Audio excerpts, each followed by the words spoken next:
দারুল কুফুরে তুমি কিছু করতে পারবা না। তুমি দেখতেছো তোমার ছেলে জিনা ব্যভিচার করছে, তোমার ছেলে মেয়ে, কিছুই বলতে পারবা না। কিছু বললে ও পুলিশকে কল করবে, বলবে আমার বাবা আমার স্বাধীনতায় হস্তক্ষেপ করছে। বিসমিল্লাহির রহমানির রহিম। আলহামদুলিল্লাহি রাব্বিল আলামিন, আর রহমানির রহিম, মালিকি ইয়াউমিদ্দিন, ওয়া বিহি নাস্তাঈন। وأشهد أن لا إله إلا الله وحده لا شريك له، له الملك وله الحمد يحيي ويميت وهو على كل شيء قدير، إله الأولين والآخرين. وأشهد أن محمدًا عبده ورسوله وصفيه وخليله، صلى الله عليه وعلى آله وأصحابه وبارك وسلم تسليما كثيرا إلى يوم الدين. اللهم انفعنا بما علمتنا وعلمنا ما ينفعنا وزدنا علما. اللهم إنا نعوذ بك من علم لا ينفع، ومن قلب لا يخشع، ومن نفس لا تشبع، ومن دعوة لا يستجاب لها. اللهم آت نفوسنا تقواها وزكها أنت خير من زكاها، أنت ولينا ومولاها. يا حي يا قيوم برحمتك نستغيث، أصلح لنا شأننا كله ولا تكلنا إلى أنفسنا طرفة عين. سبحانك لا علم لنا إلا ما علمتنا إنك أنت العليم الحكيم. الحمد لله، আল্লাহ তাবারক ওয়া তাআলা অনেক প্রশংসা, অনেক শুকরিয়া, যিনি আমাদের হিদায়াতের জন্য কোরআনুল কারীম নাযিল করেছেন, যিনি কোরআনুল কারীমকে সকল প্রকার বক্রতা মুক্ত রেখেছেন, যিনি কোরআনুল কারীমে সকল প্রকার বাতিলের অনুপ্রবেশের দ্বারকে রুদ্ধ করে দিয়েছেন, যিনি কোরআন পড়া, কোরআন বোঝা, কোরআন অনুযায়ী জীবন যাপন করাকে সহজ সাবলীল করেছেন, সে আল্লাহরই প্রশংসা, যিনি আমাদেরকে প্রতি সপ্তাহের মতো আজকেও কোরআনুল কারীমের এ তালিমি মজলিসে অংশগ্রহণ করার তৌফিক দান করেছেন। আলহামদুলিল্লাহ। সালাতু সালাম আমাদের প্রিয় নবী মুহাম্মদুর রাসূলুল্লাহ সাল্লাল্লাহু আলাইহি ওয়া আলিহি ওয়াসাল্লামের প্রতি। আল্লাহ সুবহানাহু ওয়া তাআলা যার কাছে কোরআনুল কারীম নাযিল করেছিলেন, যিনি কোরআন পড়তেন, পড়াতেন, বুঝতেন, বুঝাতেন, যিনি কোরআন অনুযায়ী জীবন যাপন করতেন, মানুষকে উদ্বুদ্ধ করেছেন, যার চরিত্র ছিল কোরআনুল কারীমের হুবহু বাস্তব রূপ, সেই রাসূলের প্রতি সালাতু সালাম। আল্লাহুম্মা সাল্লি আলা মুহাম্মদ ওয়া আলা আলি মুহাম্মদ কামা সাল্লাইতা আলা ইব্রাহিম ওয়া আলা আলি ইব্রাহিম ইন্নাকা হামিদুম মাজিদ। আল্লাহুম্মা বারিক আলা মুহাম্মদ ওয়া আলা আলি মুহাম্মদ কামা বারাকতা আলা ইব্রাহিম ওয়া আলা আলি ইব্রাহিম ইন্নাকা হামিদুম মাজিদ। আলহামদুলিল্লাহ, আমরা ইয়াউমুল খামিস বা বৃহস্পতিবারের মাগরিবের পরের এই মুবারক সময়ে কোরআনুল কারীমের সূরাতুন নিসা থেকে ধারাবাহিকভাবে অধ্যয়ন করছিলাম। শরিয়াত যে রাষ্ট্রে প্রতিষ্ঠিত আছে সেই রাষ্ট্রের বিচার ফয়সালার অবকাঠামো হচ্ছে খুব চমৎকার, খুবই সুন্দর। সেখানের বিচার অবকাঠামো, বিচার ফয়সালা সব কিছুই হতে হবে নবী সাল্লাল্লাহু আলাইহি ওয়াসাল্লামের সুন্নাহ মোতাবেক, পরিপূর্ণভাবে সুন্নাহ মোতাবেক হতে হবে। এর বাইরে যাওয়ার মতো কোনো সুযোগ নেই, একদম না, কোনো ধরনের কোনো সুযোগ নেই। দ্বিতীয়ত হচ্ছে আরেকটি রাষ্ট্রীয় অবকাঠামোর নাম হচ্ছে দারুল কুফর। দারুল কুফর হচ্ছে যেই রাষ্ট্রে কুফরি প্রতিষ্ঠিত অবস্থায় আছে, রাষ্ট্রের অবকাঠামো সব কিছু কুফরির উপরেই প্রতিষ্ঠিত, সব কিছু কাফের দ্বারা নিয়ন্ত্রিত, আল্লাহর কিতাব যেখানে লঙ্ঘিত। পৃথিবীর অনেক রাষ্ট্র এরকম রয়েছে, আমাদের আশপাশেই অনেক রাষ্ট্র, ভারত, মিয়ানমার, নেপাল, ভুটান, শ্রীলঙ্কা, আর দূরেরগুলো তো আছেই। এই রাষ্ট্রের সব অবকাঠামোই হচ্ছে কুফরের উপরে প্রতিষ্ঠিত। বিচার ফয়সালার ক্ষেত্রে বিচার ফয়সালা পুরোটাই কুফরের উপরে প্রতিষ্ঠিত। রাষ্ট্রের মূল অবকাঠামোগুলো কুফরের উপরে প্রতিষ্ঠিত এবং এরা সব আত্মস্বীকৃত কাফের। এরা সব হচ্ছে আত্মস্বীকৃত কাফের। সেখানকার পার্লামেন্টগুলোতে হয়তোবা 2-4 জন মুসলিম থাকতেও পারে, কিন্তু সেই মুসলিমেরও ইসলাম সন্দেহজনক, তাদের ইসলাম খুব সন্দেহজনক। সেখানকার পার্লামেন্টগুলোতে, দারুল কুফুরের পার্লামেন্টগুলোতে কিছু মেম্বার আছে, পার্লামেন্ট মেম্বার, যারা নিজেদেরকে মুসলিম বলে, কিন্তু তাদের ইসলাম সন্দেহজনক।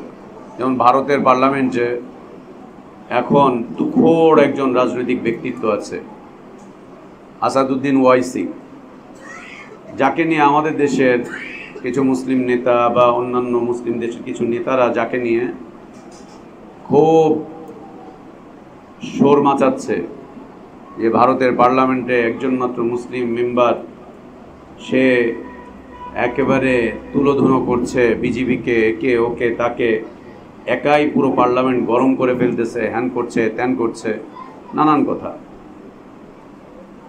আমরা বলছিলাম যে দারুল কুফুরে রাষ্ট্রীয় অবকাঠামোতে, বিশেষ করে পার্লামেন্টে যে সমস্ত নামধারী মুসলিমরা আছে তাদের ইসলাম সন্দেহযুক্ত। ঠিক এই ব্যক্তিরও ইসলাম সন্দেহযুক্ত, কট্টর ব্রেলভি এবং শিয়া আকিদার লোক, কট্টর ব্রেলভি এবং শিয়া আকিদার লোক। রাজনীতির কারণে সুন্নিদেরকে সমর্থন করে, বাদবাকি কট্টরভাবে সে ভিন্ন মতাবলম্বী। তার ইসলাম নিয়ে যেখানে সন্দেহ আছে সেখানে বলার সুযোগ নেই যে দারুল কুফুরে পার্লামেন্টে মুসলিম মেম্বাররা তারা সেখানে একদম ইসলাম প্রতিষ্ঠা করে ফেলবে।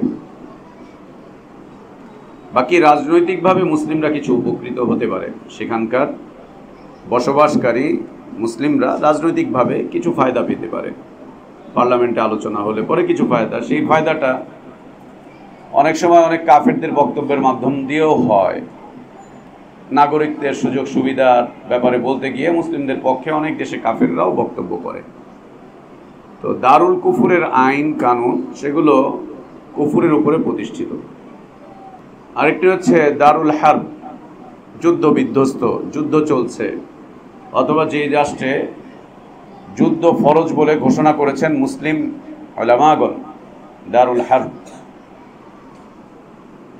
সেই রাষ্ট্রের আইন কানুন আরেকভাবে চলে যাবে। সেখানকার আইন কানুন থাকবে হচ্ছে যুদ্ধ বিধ্বস্ত অবস্থায় এইগুলো করতে পারছে না, সেইগুলো করতে পারছে না, কোথাও স্থিতিশীলতা নেই, এটা একটা অবস্থান। আর একটা হলো এমন রাষ্ট্র যেখানে রাষ্ট্রীয় অবকাঠামো, যেখানে আইন কানুনগুলো ইসলামের পক্ষেও না, আবার ইসলামের বিপক্ষেও না। সেটা কেমন? কিছু ইসলামের পক্ষে, কিছু ইসলামের বিপক্ষে। যেমন আমাদের সোনার দেশ, আমাদের এই সোনার দেশ, এ দেশটা মাটি কিন্তু স্বর্ণের, এদেশের মাটি কিন্তু স্বর্ণের, এগুলো কিন্তু মাটি না। এই যে কোদাল দিয়ে কাটে মাঠে, খবরদার 1 ইঞ্চি মাটিও কাউরে নিতে দিবা না, এগুলো সব স্বর্ণ, আমার সোনার বাংলা। হ্যাঁ, এটা কিন্তু স্বর্ণের দেশ, এটা মাটির না। আমাদের দেশের আইন কানুন বিধানগুলো এগুলো না ইসলামের পক্ষে না ইসলামের বিপক্ষে। কখনো এটার মাধ্যম দিয়ে ইসলামের পক্ষে কিছু উপকার হয়, বেশিরভাগ ক্ষেত্রে ইসলামের বিপক্ষেই চলে যায়। তবে অবকাঠামোগতভাবে, রাষ্ট্রীয়ভাবে আইন কানুনের ক্ষেত্রে যত আইন কানুন করা হয়েছে, বলা চলে যে এর 95 ভাগের চাইতে বেশি কোরআন এবং সুন্নাহ পরিপন্থী। 95 ভাগের চাইতেও বেশি কোরআন এবং সুন্নাহ পরিপন্থী, সরাসরি কোরআন এবং সুন্নাহ পরিপন্থী। এখান থেকে মুসলিমদের উপকৃত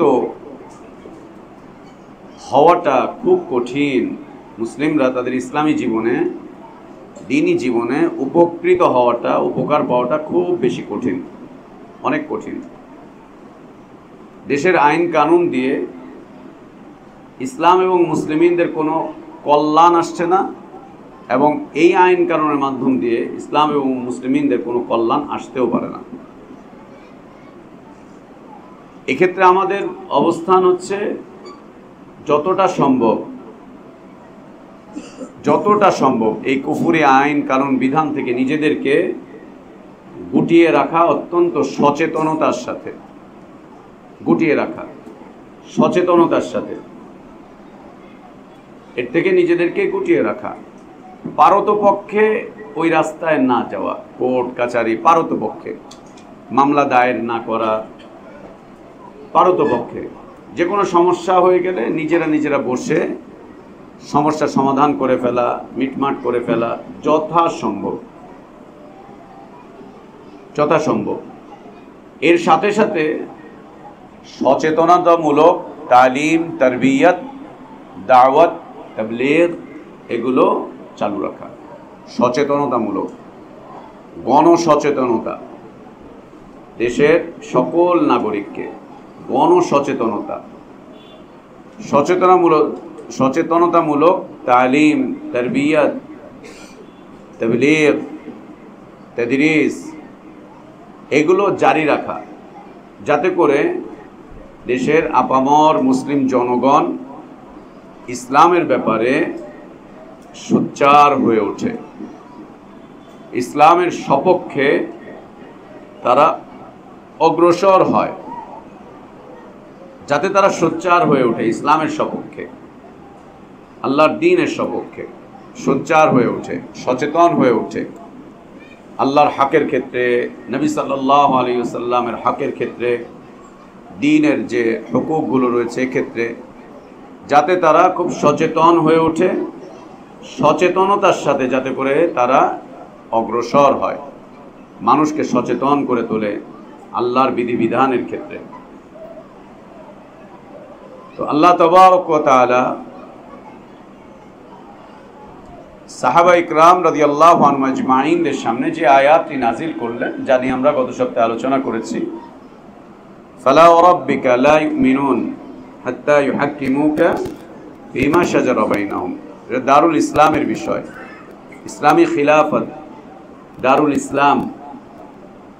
সেখানে শতভাগ আল্লাহ নবী সাল্লাল্লাহু আলাইহি ওয়াসাল্লাম হবেন ফয়সালাকারী, তিনি অর্থাৎ তার সুন্নাহ। দারুল কুফরে নবী সাল্লাল্লাহু আলাইহি ওয়াসাল্লামের এই ফয়সালা থাকবে ব্যক্তির সাথে সম্পৃক্ত, ব্যক্তির সাথে সম্পৃক্ত। দারুল কুফরে এই কথা বলার কোনো সুযোগই থাকবে না। তুমি আমেরিকা, জাপান, জার্মানি গিয়ে কথা বলতে পারবে না যে এই কোর্টে যে আছে কে নামিয়ে দেন, এখানে সুন্নাহর ফয়সালা দিয়ে ফয়সালা হবে। ও কি বলবে, গণতান্ত্রিক আন্দোলন করে আসো, দেশের সব জনগণ যদি বলে তাহলে আমরা এখানে বসিয়ে দিব। আর জনগণ যদি না বলে তাহলে বসাবার সুযোগ নেই, যে গণতান্ত্রিক দেশ হয়। আর যদি গণতান্ত্রিক না হয়, সমাজতন্ত্র হয়, অথবা অন্য কোনো তন্ত্র দিয়ে চলে, অথবা যদি ধর্মনিরপেক্ষ দিয়ে চলে, তখন তারা তাদের মতো করে কথা বলবে। এই আয়াতে কারিমার আমল হবে দারুল কুফুরে বসবাসকারী মুসলিমিনদের জন্য ব্যক্তি পর্যায়ে, পরিবার পর্যায়ে, তারপরে আবার পরিবার পর্যায়ে দারুল কুফুরে এই আয়াত অনেক ক্ষেত্রেই করা যায় না। যেমন 10 বছর বয়সেই তোমার বাচ্চাদেরকে তোমরা সালাতের জন্য শাসন করো, 7 বছর থেকে শেখাও, 10 বছর থেকে শাসন করো।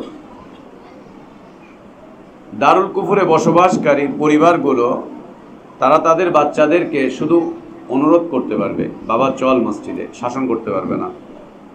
নবী সাল্লাল্লাহু আলাইহি ওয়াসাল্লাম শাসন করতে গিয়ে কি বলছেন? লাঠি, যে লাঠি উঠাও। দারুল কুফুরে সন্তানের উপরে লাঠি উঠানো নিষেধ। যদি লাঠি উঠায় আর ছেলে যদি কল করে পুলিশকে যে আমার বাবা আমাকে লাঠি উঠিয়েছে, কেন?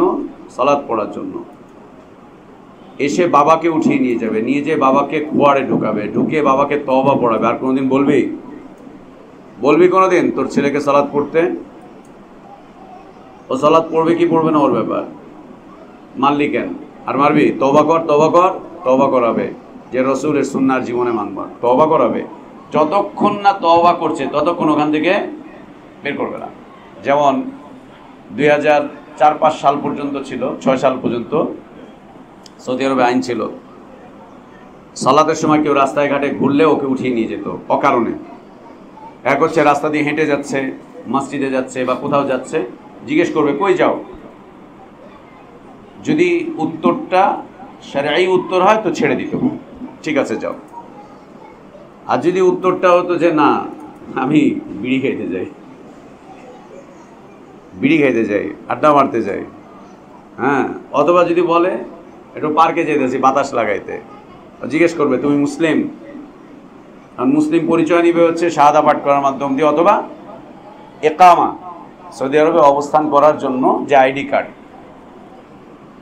একামা চাইবে। একামা আছে, হ্যাঁ একামা দেখবে, যদি দেখে ওর মধ্যে রাম কৃষ্ণ যদু সদু মধু ভগনং মগনং কিছু লেখা, তাহলে ছেড়ে দিবে, যা তোর উপরে সালাত নাই। আর এই একামার কথাই আমরা শুনেছি পাকিস্তান আমলে, যখন 71-এ যুদ্ধ হয়, একামা চেক করতো কি দিয়ে? লঙ্গি খুলে। হ্যাঁ, সুবহানাল্লাহ, চেক করার পদ্ধতি, হ্যাঁ খুলে চেক করতো একামা ওই জায়গাতে।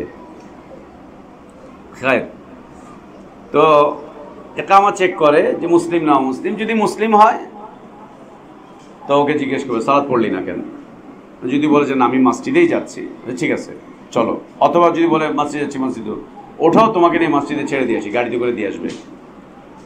আর যদি উত্তর করতে না পারে, বলে ওঠ, গাড়িতে ওঠ, সোজা থানায় নিয়ে যেয়ে থানার হাজতে ভরে জিজ্ঞেস করবে সালাত পড়া ফরজ, এটা জানো? সালাত পড়ো ঠিক মতো, কেন পড়ো না? এই বৃত্তান্ত জিজ্ঞেস করবে। জিজ্ঞেস করার পরে ওকে তালিম দিবে, তওবা করাবে, সালাত পড়ার ওয়াদা করাবে, তারপরে ওকে ওখানে সালাত পড়িয়ে তারপরে ছাড়বে। আর ওইটা একটা নোট করে রাখবে, কত তারিখে অমুকরে ধরছিলাম, সালাত পড়ে নাই। এরকম যদি পর কয়েকবার ওরে ধরতে পারতো, এরপরে ব্যাস বাংলাদেশ, পাসপোর্ট এনে সিল লাগিয়ে বাংলাদেশ যাও। কখনো কখনো 3 দিন 5 দিন 7 দিন জেল খাটায়, পড়লি না কেন? পড়বি। প্রথমবার নসিহত করে ছেড়ে দেয়, এরপরের দিন 24 ঘন্টার জেল, এরপরের বার যদি ধরে তো 3 দিনের জেল। এভাবে করে কয়েক দফা যখন দেখে যে না ওর তো মাশাআল্লাহ বেনামাজির খাতা ভারী হয়ে গেছে, ওকে পাঠিয়ে যায়। এক কাজ করো, যেই দেশের মানুষদের উপরে সালাত ফরজ না সেই দেশে চলে যাও। সেটা কোন দেশ? সোনার বাংলাদেশ। নামাজ ফরজ না, বাধ্যতামূলক না, পাঠিয়ে দিবে। আল্লাহ রহম করেন তাদের উপরে। এই আইন এখন উঠে গিয়েছে। আগে আজান হওয়ার সাথে সাথে দোকানপাট, অফিস, আদালত সব বন্ধ হয়ে যেত। গত কয়েক বছর যাবৎ এটা ব্যক্তি স্বাধীনতার উপরে ছেড়ে দেওয়া হয়েছে। যে কেউ যদি সালাত পড়তে চায় এটা ব্যক্তি স্বাধীনতা, আর যদি বলছে না সালাত পড়বো না, দোকানে বসে থাকবো, দোকানে বসে থাকতেছে। দোকান হাটঘাট সব খোলা, সব খোলা। আগে পেট্রোল পাম্প পর্যন্ত বন্ধ হয়ে যেত, গাড়ির তেল শেষ, তেল ভরবে, পেট্রোল পাম্পে এসছে, এসে দেখে যে পেট্রোল পাম্পে কেউ নাই তেল ভরবে, ওখানে অপেক্ষা করো। আর প্রত্যেকটা পেট্রোল পাম্পে মসজিদ আছে, পেট্রোল পাবা, নামাজ পড়ে নাও, তারপরে সালাত পড়ো, তারপরে পেট্রোল দেয়। এখন সব সাধারণ হয়ে গেছে, এখন আর ওইখানে আমাদের দেশের মতোই ফরজ না, চাইলে পড়ো না পড়লে নাই। আগে যেমন ওইখান থেকে শাসন টাসন করে পাঠিয়ে দিত, এখন আর পাঠায় না, এখন বলছে ঠিক আছে থাকো, এটা তোমার আমার সবার দেশ, এখানে সবার জন্য একই হালাত। দারুল কুফুরে তুমি কিছু করতে পারবা না। তুমি দেখতেছো তোমার ছেলে জিনা ব্যভিচার করছে, তোমার ছেলে মেয়ে, কিছুই বলতে পারবা না। কিছু বললে ও পুলিশকে কল করবে, কল করে বলবে আমার বাবা আমার স্বাধীনতায় হস্তক্ষেপ করছে, এই বলে কল করে পুলিশকে আনবে, পুলিশ আসবে, আসার পরে কী করছো, তখন ছেলে মেয়ে বিচার দেয় আমার বাপ এই যে আমাকে এই বলতেছে, আমারে না এটা করতে দিবে না, ওইটা করতে দিবে না। এখন ছেলে মেয়েকে বলবে তোমরা তোমাদের মতো স্বাধীন থাকো, আর বাপরে বলবে চলেন, ওটি নিয়ে যে খোয়াড়ে পড়বে, খোয়াড়ে ভরে ওইখানে শাস্তি দিবে মানসিকভাবে, তাকে ওয়াজ করবে, নসিহত করতে হবে, করবে খবরদার এই না সেই না, এটা করতে হয় না সেটা করতে হয় না, ও মানুষ, ওরটাও বুঝবে, করবে। অতপর মুচলেখা দিয়ে জরিমানা দিয়ে তারপরে তাকে জেল থেকে বের করা হবে। যতক্ষণ না সে কথা বলবে আমি ভুল করছি, আমার পোলারে আমার মেয়ের এই কথা বলে আমি ভুল করেছি, আর কোনোদিন বলবো না, এই সাক্ষ্য দিবে, উকিল আসবে, উকিলের জিম্মায় ছেড়ে দিবে যে আপনার জিম্মায় ছেড়লাম। এরপরে আবার কয়েকদিন পর পর ওই ছেলে মেয়েকে ফোন দিয়ে জিজ্ঞেস করবে কি তোমার বাপ তোমার আর কিছু বলছে, যদি পোলাপান কয় হ্যাঁ স্যার আবার কইছে, তো আবার এসে নিয়ে যাবে, আবার এসে নিয়ে যাবে। এরকম পরপর 2-4 বার হবে। একটা পর্যায়ে বাপকে বলবে যে এক কাজ করো, তোমার ছেলে মেয়েকে দিয়ে দাও আমাদের কাছে, ওরা ছেলে মেয়েদেরকে নিয়ে যে আলাদা রেখে দেবে, বাপ মা থেকে এই ছুটে গেল, পোলাপান আর থাকতে পারবে না। দারুল কুফুরে যারা গিয়ে বসবাস করছে মুসলিম দেশ ছেড়ে দিয়ে, তাদের জন্য সামনের দিনগুলো খুব ভয়াবহ পরিণতি ডেকে আনবে। সন্তানদেরকে দ্বীনের তালিম দিতে পারবে না, তারবিয়াত দিতে পারবে না, কিচ্ছু করতে পারবে না। তাদের স্বাধীনতার বিরুদ্ধে গেলেই ঝামেলা আছে, মাকে বাপকে নাকে খত দেওয়াবে, শাস্তি দিবে মা বাপকে যে তোমার সন্তানদেরকে তোমরা কেন এগুলো বলতেছো, ইসলামের কথা, ধর্মের কথা, রিলিজিয়ান, এটা হচ্ছে যার যার ব্যক্তিগত ব্যাপার, এটা নিয়ে তোমরা বলবা কেন? ওর মনে চাইলে মানবে, না মনে চাইলে না মানবে।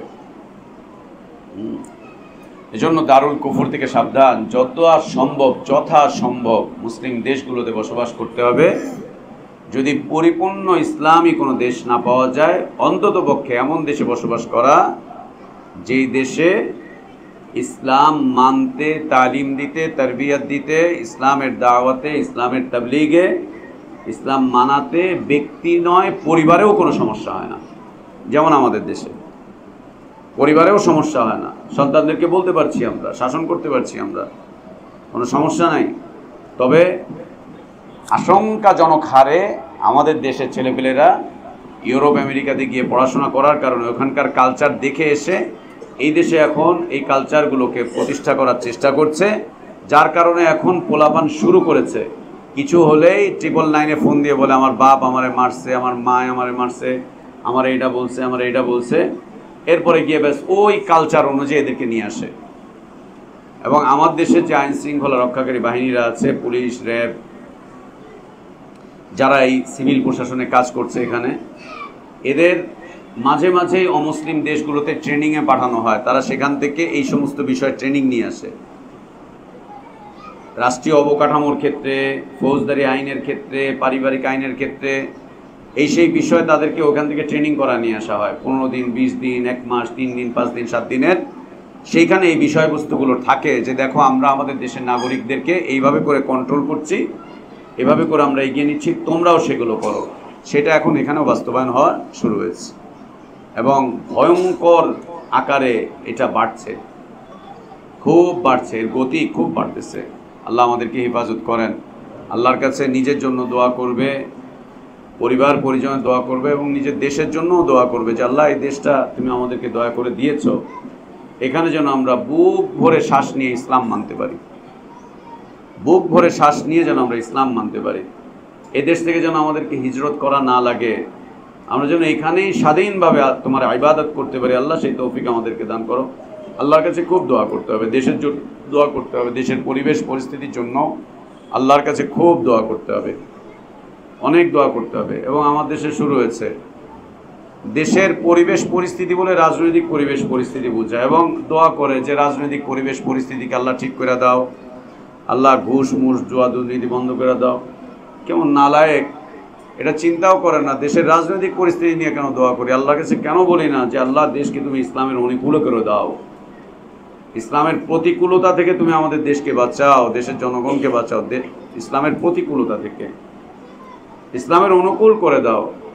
দেশের পরিবেশ সত্যিই তখন ভালো হবে যখন দেশের পরিবেশ পরিস্থিতি ইসলামের অনুকূলে আসবে, ইসলামের অনুকূলে আসবে, তখন পরিবেশ পরিস্থিতি ভালো হবে।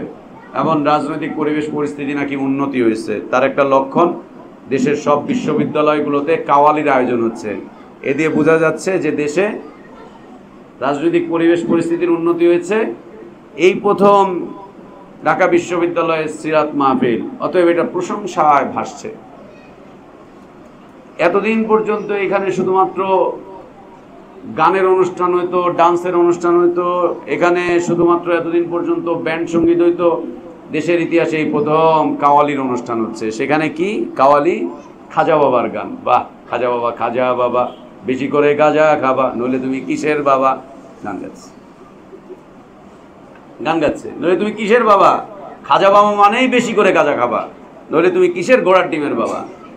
গান গাচ্ছে। আর কি যত শিরকি কাওয়ালি, বিদআতি কাওয়ালি, নবীকে নিয়ে, দ্বীনকে নিয়ে, ইসলামকে নিয়ে।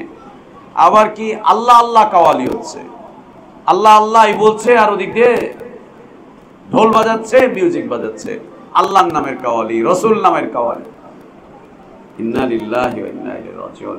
আল্লাহর নামের কাওয়ালি, রসুলের নামের কাওয়ালি, তারপরে হাদিসের নামের কাওয়ালি, ইসলামের নামে, সুফিবাদের নামে কাওয়ালি। এই সেই কাওয়ালিগুলো ওই ব্যান্ড সঙ্গীতের চাইতেও বেশি গুনাহের মাধ্যম, ব্যান্ড সঙ্গীতগুলোর চাইতেও বড় গুনাহের মাধ্যম এগুলো। এগুলো আরো ক্ষতি, এগুলো আরো ক্ষতির কারণ, ক্ষতির কারণ। এগুলো দিয়ে নাকি ইসলামের বিষয়বস্তু আরো মানুষের কাছে পৌঁছে যাচ্ছে, প্রশংসায় ভাসছে। আল্লাহ কি প্রশংসা, সুবহানাল্লাহ, সুবহানাল্লাহ। এতদিন পর্যন্ত এখানে খালি ব্যান্ড সঙ্গীত হইতো, এই তো এখন এখানে কাওয়ালি সন্ধ্যা হচ্ছে। এই নাকি উন্নতি। সিরাত মাহফিল হয়েছে, তাও বলা চলে, আলহামদুলিল্লাহ, ঠিক আছে, সিরাত মাহফিল হয়েছে, এটা গ্রহণযোগ্য একটা বিষয়বস্তু যে সিরাত মাহফিল হয়েছে। কিন্তু সিরাত মাহফিল একবার কেন হবে? সারা বছর তো হবে। সিরাতের কিতাব তো ওইখানে থাকতে হবে পাঠ্যক্রমে, ওটাকে বের করে দিয়েছে এখন জীবনে প্রথম এই মাত্র হলো। তো আল্লাহ যেন ভালো করেন, ইসলামের অনুকূলে যেন করে দেন আমাদের কলেজ বিশ্ববিদ্যালয়গুলোকে। ইসলামের প্রতিকূলতা থেকে যেন আল্লাহ হেফাজত করেন, ইসলামের প্রতিকূলতা থেকে যেন আল্লাহ দূরে রাখেন। হ্যাঁ, এর থেকে যেন আল্লাহ হেফাজত করেন, দূরে রাখেন। তো এগুলো খুব ক্ষতির কারণ, অনেক বড় ক্ষতির কারণ। এটা আসলে এরকম না। এবং কিছুদিন আগে ঢাকায় একটা প্রোগ্রাম হয়েছে, একটা গোষ্ঠীর উদ্যোগে, নাম নিচ্ছি না। এই প্রজন্মের রাজনৈতিক ভাবনা, এই উম্মাতের রাজনৈতিক ভাবনা, উম্মাতের রাজনৈতিক ভাবনা, উম্মার রাজনৈতিক চিন্তা, রাজনৈতিক ভাবনা, সেখানে কিছু মুসলিম ব্যক্তিত্বকে নিয়ে যাওয়া হয়েছে। সেখানে রাজনৈতিক ভাবনা দিয়ে যা বুঝালো, সব কথাবার্তা হচ্ছে নবী সাল্লাল্লাহু আলাইহি ওয়াসাল্লামের নবুয়তের যে মূল বিষয়বস্তু দাওয়াত, এই দাওয়াতি জীবনের পরিপন্থী, দাওয়াতু মানহাজুল আম্বিয়ার পরিপন্থী, একদম পরিপন্থী। যে যার মতো করে নিজেদের কথাগুলোকে তুলে ধরেছে। তো এতেও খুশি যে গত 16 বছর আমরা এইভাবে করে কথা বলতে পারিনি, এই প্রথম এইভাবে করে কথা বললাম। সুবহানাল্লাহ, 16 বছর কথা বলতে পারেন নাই, এখন কথা বললেন মানহাজুল আম্বিয়ার বিপরীতে চলে গেলেন। তো লাভটা কি হয়েছে? কথা বলতে গিয়ে যদি ইসলাম এবং মুসলিমিনদের বিপরীতে, নবী সাল্লাল্লাহু আলাইহি ওয়াসাল্লামের দাওয়াতের বিপরীতে কথা বলা হয়, তো তার চাইতে কথা বন্ধ রেখে, মুখ বন্ধ রাখাটাই উত্তম। মান সাকাতা নাজা, মুখ বন্ধ রাখাটাই উত্তম। আল্লাহ হেফাজত করেন। তো এই দারুল ইসলাম হলে পরিপূর্ণভাবে, যেমন এই আয়াতে কারিমা নাজিল হয়েছে মদিনাতে, নবী সাল্লাল্লাহু আলাইহি ওয়াসাল্লাম তখন প্রধান ব্যক্তিত্ব। আর দারুল কুফরে হলে তখন এটা হবে ব্যক্তির উপরে। সেখানে সমাজে তো না, রাষ্ট্রে তো নাই, সমাজেও না, এমনকি পরিবারেও করতে পারবে না, পরিবারেও দিতে পারবে না, সন্তান সন্ততিদেরকেও দিতে পারবে না দারুল কুফরে। আর দারুল হারব তো হচ্ছে যুদ্ধ বিধ্বস্ত, তো অবস্থা একদম খারাপ। ওইখানে আর আইন কানুন কোত্থেকে কি করবা, নেওয়া নাই, খাওয়া নাই, স্থিতিশীলতা নাই, কিচ্ছু নাই, অবস্থা অত্যন্ত করুণ, অত্যন্ত কঠিন, অত্যন্ত কঠিন। পাশাপাশি একটা অবস্থান হচ্ছে আমাদের দেশের মতো, স্বাধীনতা আছে, পারিবারিক অবস্থানগুলো কিছুটা হলেও অবকাঠামোগতভাবে মজবুতই আছে। এক্ষেত্রে সমাজে আর এটা কিছু করা সম্ভব না। তুমি তোমার এলাকায় গিয়ে চেয়ারম্যানের অফিসে, মেম্বারের অফিসে, পৌরসভার অফিসে গিয়ে বলতে পারবে না এখানে হাদিস অনুযায়ী আমরা ফয়সালা করব। কিসে হাদিস অনুযায়ী ফয়সালা করবো? আমরাই তো হাদিসের উপরে ফয়সালা করি বেটা, আমরাই তো ফয়সালা করি হাদিসের উপরে। তুমি কি ফয়সালা করবে হাদিস দিয়ে, সুন্নাহ দিয়ে? হবে না। এই অবস্থায় ব্যক্তির উপরে এবং পরিবারের উপরে সমাজ যদি তোমাকে নেয়, তাহলে সেখানে তুমি বলে আসতে পারবা, কিন্তু কোনো বিচার ফয়সালা করার অধিকার তোমার নাই। তুমি কোনো বিচার ফয়সালা করতে পারবে না, একদম না, একেবারেই না। গত কয়েকদিন যাবত একটা বিচারে যাওয়ার জন্য অনুরোধ করা হচ্ছে আমাকে, যে একটা বিচার করতে হবে, আপনি আসেন, এসে বিচারটা করেন। তো আমি বললাম, আমি বিচার করব কিভাবে? আমার তো বিচার করার কোনো অধিকার নেই। আচ্ছা, আপনি আলেম মানুষ, আপনি বিচার করার অধিকার নেই, এটা কোনো কথা বললেন? আপনি শরীয়ত অনুযায়ী বিচার করে দিয়ে যাবেন। কারণ শরীয়ত অনুযায়ী যদি বিচার করতে হয়, তাহলে ওর উপরে হাত জারি করতে হবে, ওকে ফাইনাল করতে হবে, কারণ ওটার অধিকার তো আমার নেই। অপরাধটা এমন একটা অপরাধ যে ওর উপরে হাত জারি হবে, ওকে কতল করতে হবে, এমন এক অপরাধ। তা হচ্ছে আমি তো বিচার করবো। বলছে আপনি আলেম মানুষ, আপনি বিচার করবেন, শরীয়তে যা আছে তাই বিচার করবেন।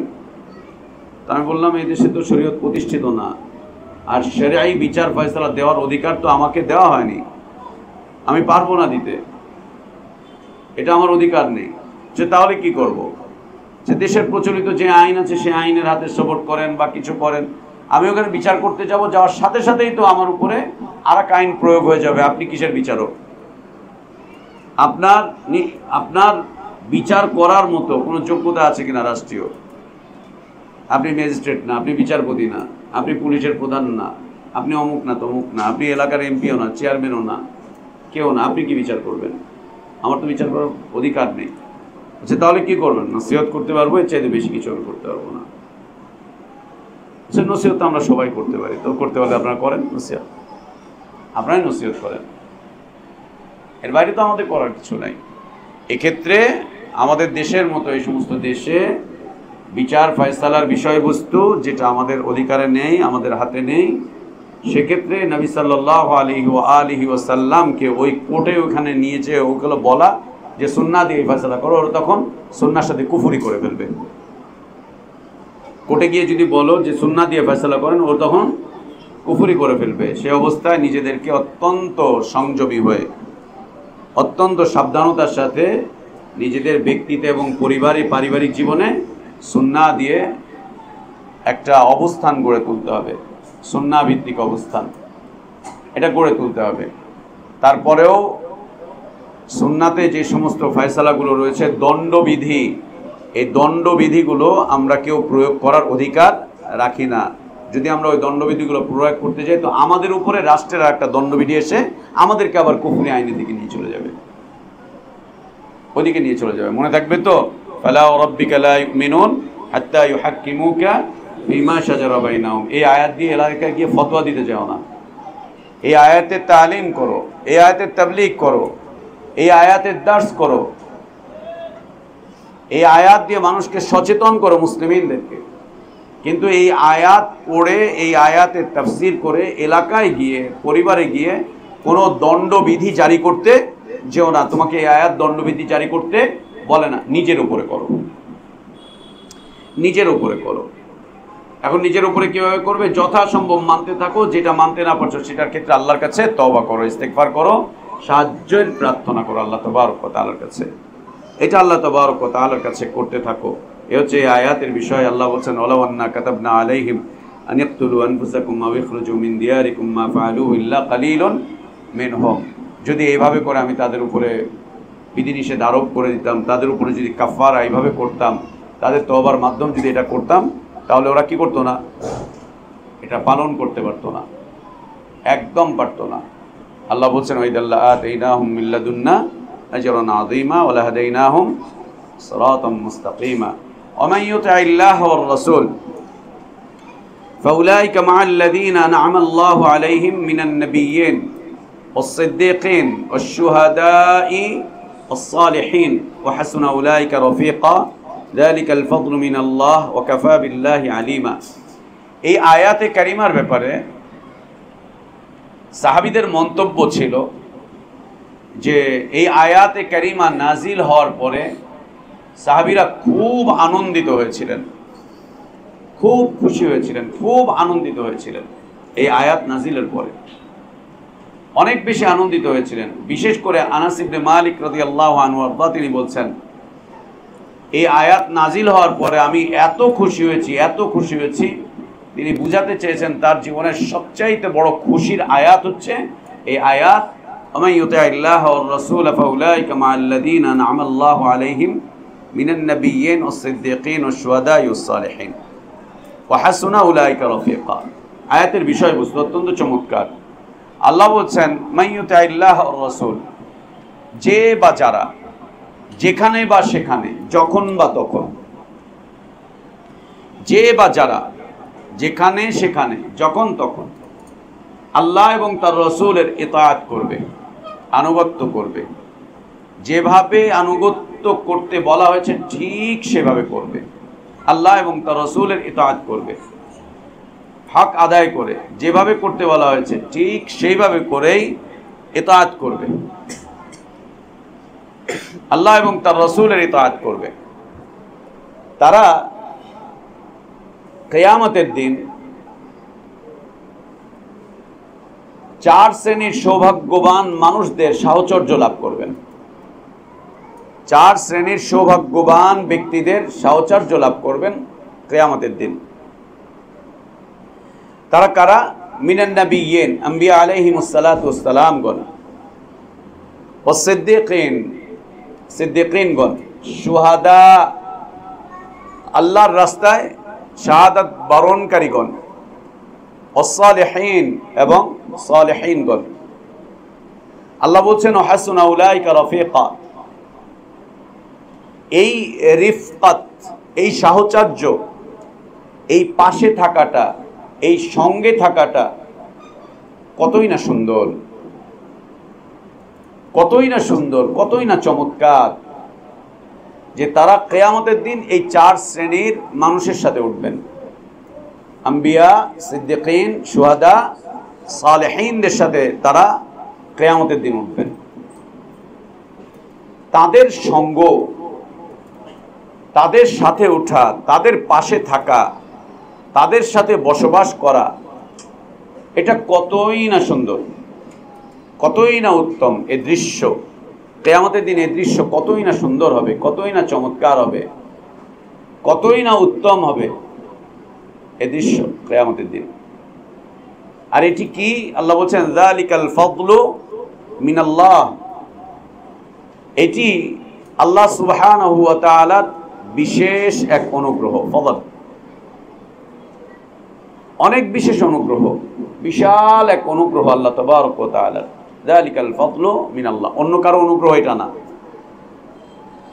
এই অনুগ্রহ নবীদের সাথে ওঠার, সিদ্দীকিনদের সাথে ওঠার, শুহাদাদের সাথে ওঠার, সালেহিনদের সাথে ওঠার, এই অনুগ্রহ শুধু আল্লাহই করেছেন। এটা আল্লাহ ছাড়া দ্বিতীয় কেউ করতে পারে না। কে করবে এটা? এটা কে করবে?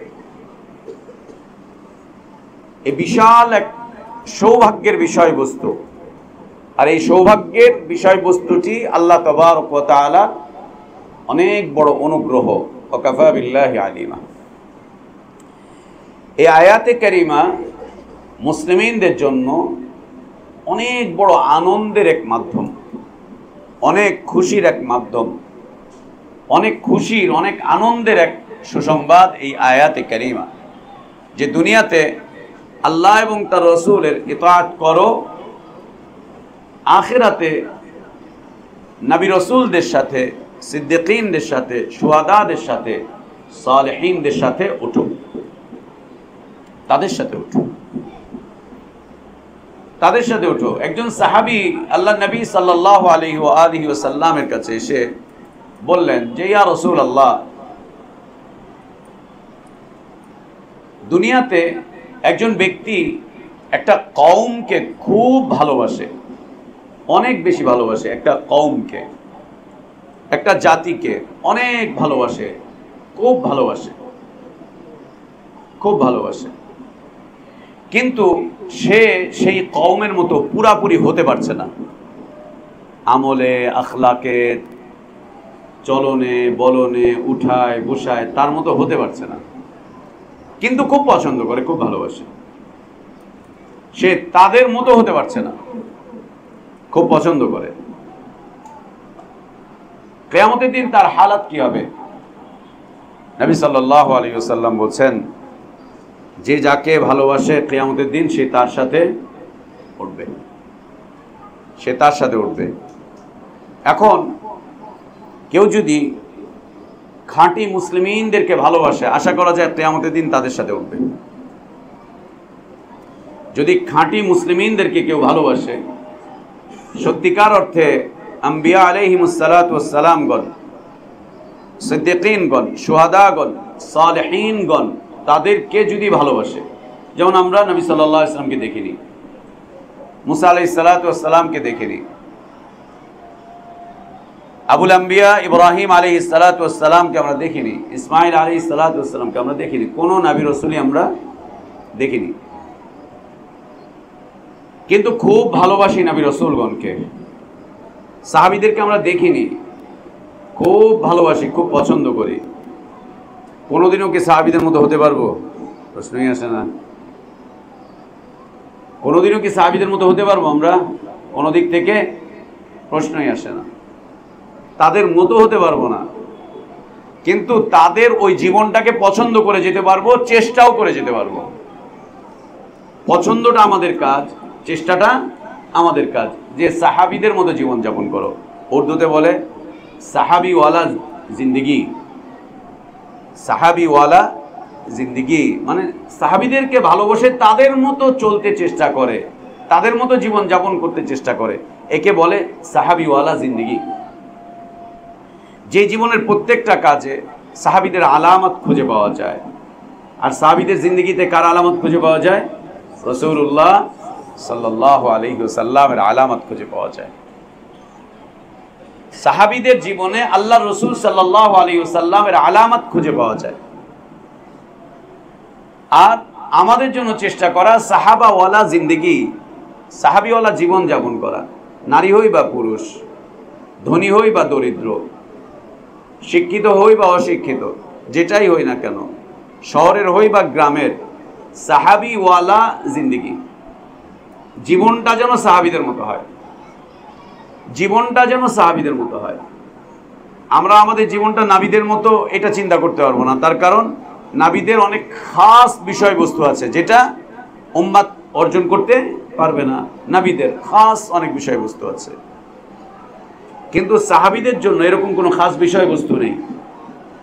সাহাবীদের জন্য দুনিয়ার জীবন যেমন আমাদের জন্য একই রকম, শরীয়তের বিধিবিধান যা আছে সাহাবীদের জন্য যেমন আমাদের জন্য ঠিক তেমন। আমরা সাহাবীদের মতো হতে পারবো না, কিন্তু জীবনটাকে সাহাবীদের মতো বানাবার চেষ্টা, প্রচেষ্টা, নিয়াত, ভালোবাসা সব রাখতে পারবো, সব রাখতে পারবো। একে বলা হয় সাহাবাওয়ালা জিন্দেগি। কেমন? সাহাবীদের আকীদার মতো আকীদা, তাদের আমলের মতো আমল, তাদের আখলাকের মতো আখলাক, তাদের চিন্তার মতো চিন্তা, তাদের চেতনার মতো চেতনা, তাদের নীতির মতোই নীতি, তাদের গতির মতোই গতি, তাদের জীবনযাপনের পদ্ধতির মতোই জীবনযাপনের পদ্ধতি, তাদের মতোই। এটা খুব জরুরি। এটা খুব জরুরি, অনেক বেশি জরুরি, অনেক বেশি জরুরি। তো আল্লাহ নবী সাল্লাল্লাহু আলাইহি ওয়াসাল্লাম জবাব দিলেন, যে যাকে ভালোবাসবে সে তার সাথে হবে। এটা হচ্ছে ভালোর দিক। যদি আমরা নবীদেরকে ভালোবাসি, সিদ্দিকীনদেরকে ভালোবাসি, শুহাদাদেরকে ভালোবাসি, সালেহীনদেরকে ভালোবাসি, আল্লাহ কবুল করেন আমাদেরকে, আল্লাহ আমাদেরকে কবুল করেন, আল্লাহ আমাদেরকে কবুল করেন, আল্লাহ আমাদেরকে সাহাবীওয়ালা জিন্দেগি যাপন করার তৌফিক দান করেন, আল্লাহ আমাদেরকে সাহাবীওয়ালা জিন্দেগি যাপন করার তৌফিক দান করেন, আল্লাহ আমাদেরকে সাহাবীওয়ালা জিন্দেগি যাপন করার তৌফিক দান করেন। সাহাবীওয়ালা আকীদা, সাহাবীওয়ালা আখলাক, সাহাবীওয়ালা দাওয়াত, চিন্তা চেতনা, সাহাবীওয়ালা নীতি আদর্শ, জীবনের গতি, আল্লাহ সবটা আমাদেরকে দান করেন, সবটা দান করেন। যদি এটা থাকে তাহলে কিয়ামতের দিন তাদের সাথে। আর যদি এটা না থাকে, আর এটা করতে গিয়ে হতে পারে যে আমরা তাদের মতো হতে পারবো না। আমরা সাহাবীদেরকে দেখিনি তো তাদের মতো হব কিভাবে, তাবিঈনদেরকে দেখিনি তো তাদের মতো হব কিভাবে, কিন্তু ভালোবাসি, কিন্তু ভালোবাসি, পছন্দ করি তাদের জীবন, পছন্দ করি তাদের আখলাক, পছন্দ করি তাদের চিন্তা, পছন্দ করি তাদের চেতনা, পছন্দ করি তাদের নীতি, পছন্দ করি তাদের জীবনের গতি, খুব পছন্দ করি, খুব ভালোবাসি, অনেক বেশি ভালোবাসি। যদিও বা তাদের মতো হতে পারবো না, কিন্তু আল্লাহ তাবারক ওয়া তাআলা এই নিয়াত এবং এই চেষ্টার বদৌলতে আমরা আশা করতে পারবো কিয়ামতের দিন আল্লাহ তাবারক ওয়া তাআলা আমাদেরকে তার সাথে, তাদের সাথেই উঠাবেন ইনশাআল্লাহ, তাদের সাথেই উঠাবেন ইনশাআল্লাহ।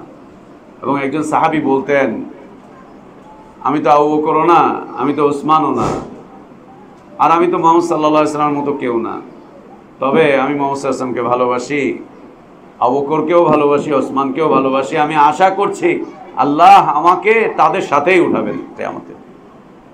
আমি আশা করছি যে আল্লাহ আমাকে তাদের সাথেই উঠাবেন, তাদের সাথেই উঠাবেন। পাশাপাশি এর বিপরীত দিকটা আবার আর এক রকম। দেখো, কেউ ধর্মনিরপেক্ষতাকে ভালোবাসে, কেউ সমাজতন্ত্রকে ভালোবাসে, কে পুঁজিবাদকে ভালোবাসে, কে সাম্রাজ্যবাদিতাকে ভালোবাসে, কে রাজনীতিবিদদেরকে ভালোবাসে, কে সংস্কৃতি কর্মীদেরকে ভালোবাসে, কে নাচনেওয়ালিদেরকে ভালোবাসে, কেউ সঙ্গীত শিল্পীদেরকে ভালোবাসে, তো কেউ এদেরকে ভালোবাসে, তো কেউ ওদেরকে ভালোবাসে, কেউ ভালোবাসে ইউরোপকে, কেউ ভালোবাসে আমেরিকাকে। ওইখানকার কালচার, ওইখানকার জীবনযাপনের গতি, ওইখানকার সব কিছুকেই ভালোবাসে, ওইটাই পছন্দ করে, ওইটা নিয়েই চলার চেষ্টা করে, ওদের সাথেই চলে, ওদের গতিটাই গতি, ওদের জীবনটাই জীবন। কিয়ামতের দিন আল্লাহ তাবারক ওয়া তাআলা ওদের সাথেই উঠাবেন, কিয়ামতের দিন আল্লাহ তাবারক ওয়া তাআলা তাদের সাথে উঠাবেন। মান তাশাব্বাহা বিকাওমিন ফাহুয়া মিনহুম। এক তো হচ্ছে ওদের মতো কৃষ্টি কালচার সবকিছুই করছে, এবং মসজিদ তার উপর ওগুলোকেই ভালোবাসে, ওটাকেই ভালোবাসে, ওদের সাদৃশ্যতা অবলম্বন করছে, তার সাথে সাথে ওদেরকে খুব ভালোবাসে, খুব পছন্দ করে, ওদের সপক্ষে হাত উঠায়, বিচিহ্ন দেখায় ওদের সপক্ষে, ওদের ওইটার জন্য আন্দোলন করে, সংগ্রাম করে, সব কিছু করে ওই পথের উপরে। ফাহুয়া মিনহুম, ওদের সাথেই উঠবে, তাদের সাথে উঠবে, তাদের সাথেই থাকবে। ومن يطع الله والرسول فاولئك مع الذين انعم الله عليهم من النبيين والصديقين والشهداء والصالحين وحسن اولئك رفيقا। একজন আনসারী সাহাবী আল্লাহর রাসূল সাল্লাল্লাহু আলাইহি ওয়াসাল্লামের কাছে আসলেন খুব চিন্তিত অবস্থায়, পেরেশান অবস্থায়, চেহারায় চিন্তার ছাপ, চেহারায় চিন্তার ছাপ। এই মর্মে তিনটা বর্ণনা এসেছে। একটি হচ্ছে নবী সাল্লাল্লাহু আলাইহি ওয়াসাল্লামের খাদেম, আরেকটা হচ্ছে নবী সাল্লাল্লাহু আলাইহি ওয়াসাল্লামের আযাদকৃত গোলাম, আরেকটি হচ্ছে একজন আনসারী সাহাবী। আল মুহিম যেটাই হোক, সাহাবী নবী সাল্লাল্লাহু আলাইহি ওয়াসাল্লামের কাছে আসলেন, চেহারায় চিন্তার ছাপ, পেরেশানির একটা ছাপ চেহারার মধ্যে। নবী সাল্লাল্লাহু আলাইহি ওয়াসাল্লামের সামনে তিনি কথোপকথন করছেন। তিনি বলছেন, ইয়া রাসূলুল্লাহ, আমি আপনাকে আমার জীবনের চাইতে, আমার পরিবার পরিজনের চাইতে, আমার মা বাবার চাইতে, আমার সব কিছুর চাইতে বেশি ভালোবাসি, অনেক বেশি ভালোবাসি, অনেক বেশি, অনেক ভালোবাসি। আমার স্ত্রীর চাইতে, আমার পরিবারের চাইতে, আমার সন্তান সন্ততির চাইতে, আমার মা, এমনকি আমার মা বাবার চাইতে, সব কিছুর চাইতে আমি বেশি ভালোবাসি। কিন্তু একটা বিষয় আমাকে খুব চিন্তিত করে ফেলেছে, খুব পেরেশান করে ফেলেছে একটা বিষয়। সেটা হলো, যখন আমি আপনার থেকে দূরে সরে যাই, বাড়িতে যাই বা এখানে সেখানে যাই, আমি আপনার উপরে এত আসক্ত, এত ভালোবাসি, এত পছন্দ করি, আমি যেখানেই যাই আপনার কথা মনে পড়লে আমি সাথে সাথে ছুটে চলে আসি আপনার কাছে, এবং আপনাকে না দেখা পর্যন্ত আমার স্বস্তি আসে না। চেহারাটা খুব সুন্দর ছিল নবী সাল্লাল্লাহু আলাইহি ওয়াসাল্লাম। তবে তার চেহারার চাইতে চেহারার মধ্যে যে চরিত্রের মাধুর্যতা ছিল তা ছিল আরো চমৎকার। দুনিয়াতে অনেক সুন্দর সুন্দর মানুষ আছে, কিন্তু আচরণগুলো হচ্ছে খুব খারাপ, মানুষ দূরে সরে যায়, দূরে সরে যায়। আল্লাহ নবী সাল্লাল্লাহু আলাইহি ওয়াসাল্লাম তাকে ভালোবাসতেন না এমন নাম বলাটা খুব দুষ্কর। সব কিছু তাকে ভালোবাসতেন, সব কিছু। যে আমরা হাদিস পড়েছি না, নবী সাল্লাল্লাহু আলাইহি ওয়াসাল্লামের জন্য যখন মিম্বার তৈরি করা হলো, আল্লাহ নবী সাল্লাল্লাহু আলাইহি ওয়াসাল্লাম মিম্বার তৈরি করার আগ পর্যন্ত একটা গাছের ডালের উপরে হাত রেখে তিনি খুতবা দিতেন। যখন মিম্বার তৈরি করা হলো, আল্লাহ নবী সাল্লাল্লাহু আলাইহি ওয়াসাল্লাম মিম্বারে উঠে খুতবা প্রদান করছেন, তখন তিনি শুনতে পেলেন এই গাছটা কাঁদছে নবী সাল্লাল্লাহু আলাইহি ওয়াসাল্লামের এই দূরত্বে, এই দূরত্বে যে নবী সাল্লাল্লাহু আলাইহি ওয়াসাল্লাম তাকে ছেড়ে দিয়ে মিম্বারে উঠেছেন, তাকে আর ধরছেন না। এর জন্য এই গাছটা, গাছের গুড়িটা কান্নাকাটি করা শুরু করেছে। নবী সাল্লাল্লাহু আলাইহি ওয়াসাল্লাম নামলেন, ওর উপরে হাত বুলিয়ে দিলেন, হাত বুলিয়ে দিলেন, এবং আল্লাহ নবী সাল্লাল্লাহু আলাইহি ওয়াসাল্লাম বললেন, যদি আমি আজকে একে এভাবে করে হাত না বুলাতাম, না থামাতাম, তাহলে কিয়ামত পর্যন্ত এটা আমার বিচ্ছেদে কাঁদতেই থাকতো, কিয়ামত পর্যন্ত এটা কাঁদতেই থাকতো আমার বিচ্ছেদে। আল্লাহ নবীকে ভালোবাসতেন, আর সাহাবীদের কথা তো বলার অপেক্ষাই রাখে না, অপেক্ষাই রাখে না সাহাবীদের কথা, যে কত বেশি ভালোবাসতেন, কত চমৎকার ভালোবাসতেন। আবু বকর সিদ্দিক রাদিয়াল্লাহু আনহু আরদা, আবু বকর সিদ্দিক রাদিয়াল্লাহু আনহু আরদা ভালোবাসার উত্তম নমুনা দেখিয়েছিলেন নবী সাল্লাল্লাহু আলাইহি ওয়াসাল্লামকে সারাটা জীবন, একদম মৃত্যু পর্যন্ত, একদম মৃত্যু পর্যন্ত। এমন একটা বর্ণনা খুঁজে পাওয়া যায় না যে নবী সাল্লাল্লাহু আলাইহি ওয়াসাল্লামের বিরুদ্ধে গিয়ে আবু বকর সিদ্দিক রাদিয়াল্লাহু আনহু বক্তব্য করেছেন, অথবা মন্তব্য করেছেন, অথবা তাকে নিয়ে নানান কথাবার্তা বলেছেন। জীবনের লম্বা সময় কেটে গেল আবু বকর সিদ্দিক রাদিয়াল্লাহু আনহু কে নিয়ে আল্লাহ নবী সাল্লাল্লাহু আলাইহি ওয়াসাল্লামের। এই জীবনে কত চড়াই উতরাই, কত ত্যাগ, কত কোরবানি, কত কিছু আল্লাহ নবী সাল্লাল্লাহু আলাইহি ওয়াসাল্লামের সাথে। কিন্তু কোনোদিন প্রশ্ন করেন না, ইয়া রাসূলুল্লাহ এটা কেন করলেন, ওটা কেন করলেন না, আমাদের অধিকারের কথা চিন্তা করলেন না কেন, বা আপনি যেটা করছেন এটা দিয়ে আমি অপমানিত হচ্ছি, অপদস্থ হচ্ছি, আপনার এই আদেশ মানতে গিয়ে আমার কত অপবাদ, আমার কত কষ্ট, আমার কত ঝামেলা, আপনি আমারে যখন তখন অপমান করেন, অপদস্থ করেন, কোনো কিছুই আপনি আমারে খুইলামেলা বলেন না, কোনো কিছুই আপনি আমার সামনে স্পষ্ট করেন না। আল্লাহ নবী সাল্লাল্লাহু আলাইহি ওয়াসাল্লামকে আবু বকর সিদ্দিক রাদিয়াল্লাহু আনহু কোনোদিনই কথা বলেননি। যদি কখনো কোনোদিন কোনো দিনই মানুষের সঙ্গ লাভ করো, যদি বোঝো যে না সে হকের উপরে আছে, তো সঙ্গটা যেন সুন্দর হয়, সঙ্গটা যেন মুনাফিকি না হয়, সঙ্গটা যেন দুনিয়ার স্বার্থের জন্য না হয়, এরকমটা যেন না হয় যে সঙ্গ দিচ্ছি উদ্দেশ্য হচ্ছে দুনিয়ার স্বার্থ, আমার বাড়ি করে দিবে, গাড়ি করে দিবে, আমার এটা করে দিবে, আমার সেটা করে দিবে, আমার হ্যান ত্যান করে দিবে, এরকমটা যেন না হয়।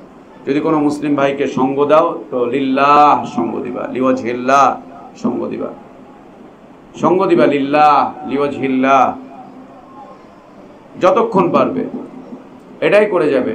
আর যখন এটা করতে পারবে না তখন নিজেকে সংযত রাখবে, সংযত রাখবে। খবরদার মিথ্যা অপবাদ দিবে না, গীবত করবে না, আজে বাজে মন্তব্য করবে না, যেটা বুঝো না সেই নিয়ে কথা বলবে না, খবরদার না, এক মুহূর্তের জন্য না। তো আবু বকর সিদ্দিক রাদিয়াল্লাহু আনহু আরদা, তিনি জীবনের লম্বা সময় কেটে গেল, এর মধ্যে কত চড়াই উতরাই, কত যুদ্ধ বিগ্রহ, আক্রমণ, রক্ত ঝরা, না খেয়ে থাকা, দেশান্তরিত হওয়া, পালিয়ে থাকা, লুকিয়ে থাকা, কত কিছু ঘটে গেল এই কয়েকটা এই জীবনটাতে, এই ছোট্ট জীবনে 23 বছরের কত কিছু ঘটলো। একটু চিন্তা করে দেখো তো, একটু চিন্তা করে দেখো। যেই ঈমান আনলেন নবী সাল্লাল্লাহু আলাইহি ওয়াসাল্লামের উপরে, শুরু হয়ে গেল মানুষ পাগল বলছে, মানুষ এটা বলছে, মানুষ সেটা বলছে, তাকে নিয়ে তিরস্কার করছে, তাকে বাড়ি থেকে বের করছে, তাকে আক্রমণ করছে, মারছে, তারপরেও লেগে আছে। এরপরে শত্রুতা তৈরি হলো, তাও লেগে আছেন। মক্কাতে তাদের অবস্থান কেড়ে নেওয়া হলো, তাও লেগে আছেন। একের পর এক কত জুলুম, অন্যায়, অত্যাচার, সব কিছু সাক্ষী আবু বকর সিদ্দিক রাদিয়াল্লাহু আনহু আরদা একসাথে থেকে দুইজন মিলে মোকাবেলা করছেন, একসাথে থেকে এগিয়ে যেতে যেতে যেতে যেতে একটা পর্যায়ে আরো বড় বড় ত্যাগ স্বীকার করার প্রয়োজন দেখা দিল। ঘর বাড়ি ছেড়ে দিয়ে হিজরত করে বের হয়ে চলে যাবে। যখন চলে যাচ্ছে তখন তার স্ত্রী, পরিবার, সন্তান সব ওইখানে, আবু বকর রাদিয়াল্লাহু আনহুর পরিবার, সন্তান সব ওইখানে রেখে দিয়ে চলে গেলেন। একা আল্লাহর নবী সাল্লাল্লাহু আলাইহি ওয়াসাল্লামের সাথে চলে গেলেন। বললেন না, ইয়া রাসূলুল্লাহ, আমরা তো যাইতেছি, মক্কা আমাদের জন্য নিরাপদ না, তো আমার বাচ্চা কাচ্চার জন্য কেমনি নিরাপদ হবে, এদেরকেও নিয়ে যাই। কিছুই বললেন না। জামো থাকবো কোথায় জিজ্ঞেস করলেন না। টাকা পয়সা কি হবে তাও জিজ্ঞেস করলেন না। খাবার দাবার কি হবে তাও জিজ্ঞেস করলেন না। বিষয়টা এরকম, যাচ্ছি এটা জানি, কই যাচ্ছি এটা জানি না, কেন যাচ্ছি এটা জানি না, জানি আল্লাহর নবীর সাথে যাচ্ছি সাল্লাল্লাহু আলাইহি ওয়াসাল্লাম। আমি মাঝে মাঝে আমার দিনী ভাইরা যখন মাঝে মাঝে কোথাও যায়, কখনো কখনো এরকম হয়, তো আসেন তো যাবো এক জায়গায়, তো আসছে চলেন যাই যাই, জিজ্ঞেস করে কই যাই, সে আপনি তো আর যাইতে পারবেন না আমার সাথে, কই যাই মানে এতটুকু বিশ্বাস নাই যে আমি আপনার কোনো বিপদে ফেলবো না, এতটুকু বিশ্বাস নাই যে আমি গুনার কাজ করতে যাব না, এতটুকু বিশ্বাস নাই যে আমি আপনার বেচতে যাবো না, কোনো জায়গায় নিয়ে আপনার বেচা দিয়ে আইসা পড়ছি, এরকম তো না। এতটুকু বিশ্বাস নাই। হ্যাঁ আছে, তাহলে জিজ্ঞেস করেন কেন, যেখানে যেতেছি চলেন। যদি কাজ না থাকে, আপনার বউ ধমক না দেয়, আপনার বউ যদি আপনার কই গেছিলা মতে কাম নাই, যদি এরকম না হয় তা চলেন আমার সাথে। যদি কখনো মনে করি বলবো যে অমুক জায়গায় যাচ্ছি, তো ঠিক আছে। আর যদি মনে করি যে না বলবো না, বলার দরকার নাই, চলেন যাচ্ছি চলেন। কই যাবেন? গাড়িতে ওঠার পরে বলছে এদিক দিয়ে যান, ওদিক দিয়ে যান, ওদিক দিয়ে যান, একেবারে গন্তব্যে পৌঁছে বলি যে এই জায়গায় আসছিলাম। হ্যাঁ, কারণ আছে, এটাও সুন্নাহর অন্তর্ভুক্ত। দাওয়াতি জীবন এরকমই, এরকমই সফরের সঙ্গে এরকম হতে হয়। কখনো জানিয়ে দেওয়া, নবী সাল্লাল্লাহু আলাইহি ওয়াসাল্লাম কখনো কখনো জানিয়ে দিয়েছেন চলো অমুক জায়গায় যাচ্ছি, আবার নবী সাল্লাল্লাহু আলাইহি ওয়াসাল্লাম কখনো কখনো জানান নাই, চলো যাব যাব চলেন। সঙ্গে এরকম হতে হয়। আর সত্যিকার অর্থে মানুষ এরকম করতে পারে তখনই যখন আশ্বস্ততা থাকে, বিশ্বস্ততা থাকে। এখন যদি বিশ্বস্ততা আর আশ্বস্ততা না থাকে তাহলে তো হবেই, নিয়ে যে বিড়ি ধরা দেয়, নিয়ে যে আসরে বসায় দেয়, হ্যাঁ, নিয়ে যে এই জায়গায় সেই জায়গায় করে দেয়, খারাপ। সুবহানাল্লাহ। আল্লাহ নবী সাল্লাল্লাহু আলাইহি ওয়াসাল্লামের সঙ্গে আবু বকর সিদ্দিক রাদিয়াল্লাহু আনহু, নবী সাল্লাল্লাহু আলাইহি ওয়াসাল্লাম হিজরতের আগে শুধু বললেন আবু বকর হিজরত করতে হবে, মানে মক্কা ছেড়ে দিয়ে চলেই যেতে হবে। ঠিক আছে ইয়া রাসূলুল্লাহ, আমি রেডি, আমি রেডি। কিছু কিছু বর্ণনা পাওয়া যায়, তার মধ্যে একটা বর্ণনা হচ্ছে আবু বকর সিদ্দিক রাদিয়াল্লাহু আনহুকে নবী সাল্লাল্লাহু আলাইহি ওয়াসাল্লাম যখন বলেছেন তখন থেকে তার ঘুম টুম সব চলে গিয়েছিল, যে কখন আল্লাহর নবী ডেকে ফেলবেন আর আমি ঘুমিয়ে থাকবো, নবী সাল্লাল্লাহু আলাইহি ওয়াসাল্লাম নারাজ হয়ে যাবেন, কষ্ট হবে, অথবা কোনো ধরনের ঝামেলা হয়ে যাবে। সেই দিনের পর থেকে তিনি ঘুমাননি, একদম জাগ্রত। সেই দিনের পর থেকে তিনি তার সব ব্যস্ততা কমিয়ে দিয়েছিলেন, কোথাও কোনো ব্যস্ততা না রেখে একদম ফ্রি। আল্লাহ নবী সাল্লাল্লাহু আলাইহি ওয়াসাল্লাম বলছেন যাবো সফরে, হিজরতে, সেদিন থেকে তিনি একদম ফ্রি, কোথাও কোনো কাজ রাখেন, একদম রেডি হয়ে অবস্থান করছেন, যে যখনই ডাকবেন সাথে সাথে বের হয়ে যাবে। আর হলোও তাই। আল্লাহ নবী সাল্লাল্লাহু আলাইহি ওয়াসাল্লাম তাকে বললেন চল, ব্যাস বেরো চলে গেলেন, বেরো চলে গেলেন। যে অবস্থায় যাও সে অবস্থায় চলে গেলেন। এরপরে দেখো মদিনাতে চলে আসলেন তিনি নবী সাল্লাল্লাহু আলাইহি ওয়াসাল্লামের সাথে। আসার পরে মদিনাতে 10টা বছর আল্লাহ নবী সাল্লাল্লাহু আলাইহি ওয়াসাল্লামের সঙ্গ। কত ইতিহাস, কত রক্তের ইতিহাস, কত কষ্টের ইতিহাস, কত ঈমান এর দাবির ইতিহাস, কত কিছু চলছে। চলতে চলতে চলতে চলতে একটা পর্যায়ে যেদিন নবী সাল্লাল্লাহু আলাইহি ওয়াসাল্লাম মারা গেলেন, আল্লাহ নবী সাল্লাল্লাহু আলাইহি ওয়াসাল্লামের সামনে এসে তার লাশটা দেখলেন, চেহারাটা খুললেন, চুমু খেলেন, বললেন ওয়া নবিয়া ওয়া সাফিয়া ওয়া খালিলা, হে আল্লাহর নবী, হে আল্লাহর নির্বাচিত ব্যক্তি, হে আমার বন্ধু, আমার মাহবুব, হে আমার প্রিয়। সুবহানাল্লাহ। তো আল্লাহ নবী সাল্লাল্লাহু আলাইহি ওয়াসাল্লামকে যে ভালোবাসতে হয় তার নিদর্শন দেখিয়েছিলেন সাহাবায়ে কেরাম রাদিয়াল্লাহু আনহুম আজমাইনগণ। তারা নিদর্শন দেখিয়েছিলেন, ভালোবাসার নিদর্শন। আমরা তো আল্লাহর নবীকে পাইনি, সেই নিদর্শন তো আমরা দেখাতে পারবো না। তবে নবী সাল্লাল্লাহু আলাইহি ওয়াসাল্লামের সুন্নাতের সাথে আমাদের ভালোবাসার নিদর্শন হতে হবে সাহাবীদের মতো, সাহাবীওয়ালা সাহাবীদের মতো। যেখানেই সুন্নাহ সেখানে মাথা নিচু করে দিতে হবে, যেখানেই সুন্নাহ সেখানে জবান বন্ধ করে দিতে হবে। যেটা সুন্নাহ অতএব চুপ, এটা সুন্নাহ অতএব চুপ, আর কথা নাই। মানতে গিয়ে যদি ত্রুটি হয়, বিচ্যুতি হয়, তা আশা করা যাচ্ছে আল্লাহ তাবারক ওয়া তাআলা ক্ষমা করে দিবেন, যদি অন্তরটা ওই অবস্থায় থাকে যে আমরা তাদেরকেই ভালোবাসি, তাদেরকেই ভালোবাসি। তো সাহাবী বলছেন যে ইয়া রাসূলুল্লাহ, যখন বাড়িতে চলে যাই অথবা ক্ষেত খামারে যাই, কাজে থাকি, আপনার কথা যখনই মনে পড়ে সাথে সাথে ফিরে চলে আসি। এসে আপনার চেহারাটা যখন দেখি তখন চিন্তা পেরেশানি সব চলে যায়, সব দূর হয়ে যায়। তো আমি চিন্তা করা শুরু করলাম যে দুনিয়াতে তো আপনাকে ছাড়া, আপনাকে না দেখে আমি থাকতেই পারি না।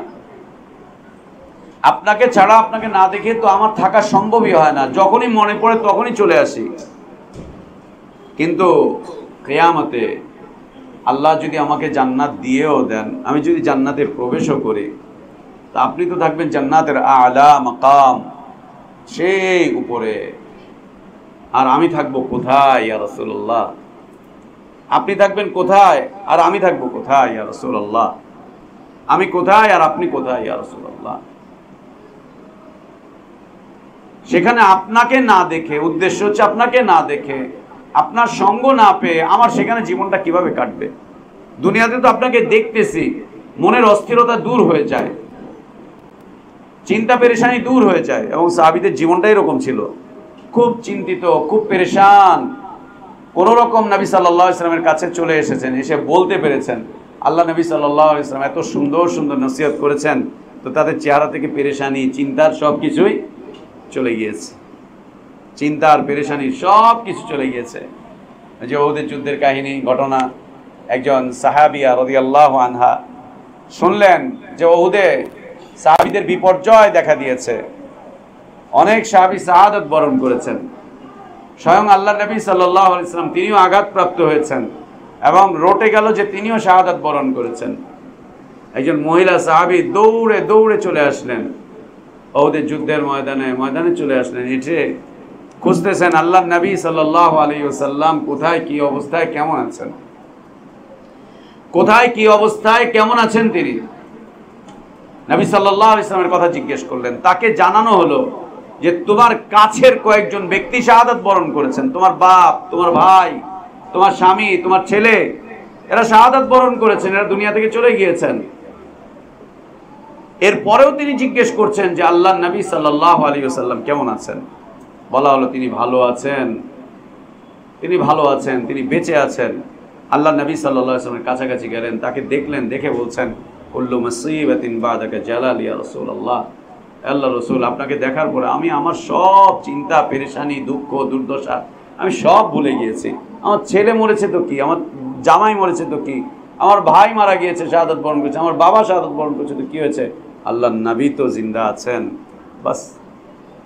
আল্লাহ নবী তো জিন্দা আছেন, বাস। আর কি লাগে? আল্লাহর নবী, আপনি আছেন, আমার জীবনে আর কিচ্ছু দরকার নেই। আপনি আছেন, আমার জীবনে আর কিছুই দরকার নেই। আপনি তো আছেন ইয়া রাসূলুল্লাহ, আপনি তো আছেন। এ ছিল সাহাবীদের জীবনে নবী সাল্লাল্লাহু আলাইহি ওয়াসাল্লামের ভালোবাসা। তো সাহাবী বলছেন, ইয়া রাসূলুল্লাহ, কেমনে কি, আপনি কোথায় থাকবেন আর আমি কোথায়? দুনিয়াতে তো আপনাকে দেখে আমি আমার চিন্তা পেরেশানি, আমি আমার যে আমার ভিতরে যে অস্থিরতা, এগুলো সব কমে যায়। কিন্তু কিয়ামতে যদি জান্নাতে যাইও, তাহলে আল্লাহ আপনাকে কোথায় রাখবেন আর আমি কোথায়? আল্লাহ নবী সাল্লাল্লাহু আলাইহি ওয়াসাল্লাম নীরব থাকলেন, চুপ, কোনো জবাব দিলেন না, কোনো জবাব দিলেন না। বিষয় বলে কি বলতো, ধরো বেটা, আমি তো নিয়ে যাবো, জাহাজ নিয়ে উঠবো চরমনাই পেরে, হ্যাঁ, জাহাজ নিয়ে উঠবো, আর তুই চিন্তা করিস না, রাখ, তোরা ছাড়া কি আমি যাবো? আর এই যুগের এই ভণ্ড সেইগুলো, এদের মুরিদরাও একই অবস্থা। বাবাই কইছে, বাবা আমার না নিয়ে যাইব না, আইনা যাইব না, আইনা যাইব না, হ্যাঁ বাবা আইনা যাবে না, হ্যাঁ, ইলান্নার, ইলান্নার, আইনা মানে যাব না, মানে ইলান্নার, বাবা এর ছাড়া যাবে না, কোথায়? ইলান্নার। আর না, তোরে নিয়ে যাবো, তুই টেনশন করিস। আরে আমার বাপ আছে, বাপের সাথে কথা হয়েছে, আমার বায়াত করে বেড়াইছে, এই করছি সেই করছি, খানকায় গিলাপ চড়াইছি, বাবা রে বাবা। আরে আমার হাতে বায়াত কর, আমার বাপ কবরে রয়েছে, তার হাত রয়েছে নবী সাল্লাল্লাহু আলাইহি ওয়াসাল্লামের সাথে, বায়াত কর আমার হাতে, এদিক দিয়ে যাবি ওদিক দিয়ে যাবি, ব্যাস সোজা। আস্তাগফিরুল্লাহ ওয়া আতুবু ইলাইহি। নাউযুবিল্লাহ, নাউযুবিল্লাহ। আল্লাহ নবী সাল্লাল্লাহু আলাইহি ওয়াসাল্লাম চুপ, একদম নীরব, একদম নীরব। জিবরিল আমিন আলাইহিস সালাতু ওয়াস সালাম এই আয়াত নিয়ে নাজিল হলেন, চলে আসলেন। আল্লাহ বলছেন, ওয়া মান ইউতি'আল্লাহ ওয়ার রাসূল ফাউলাইকা মা'আল্লাযীনা আন'আমা আল্লাহু আলাইহিম মিনান নাবিয়্যিন ওয়াস সিদ্দীকিন ওয়াশ শুহাদা ওয়াস সালিহিন ওয়া হাসুনা উলাইকা রাফীকা যালিকাল ফাদলু মিনাল্লাহ ওয়া কাফা বিল্লাহি আলিমা। সাহাবীরা খুশি হয়ে গেলেন, আনন্দিত হয়ে গেলেন।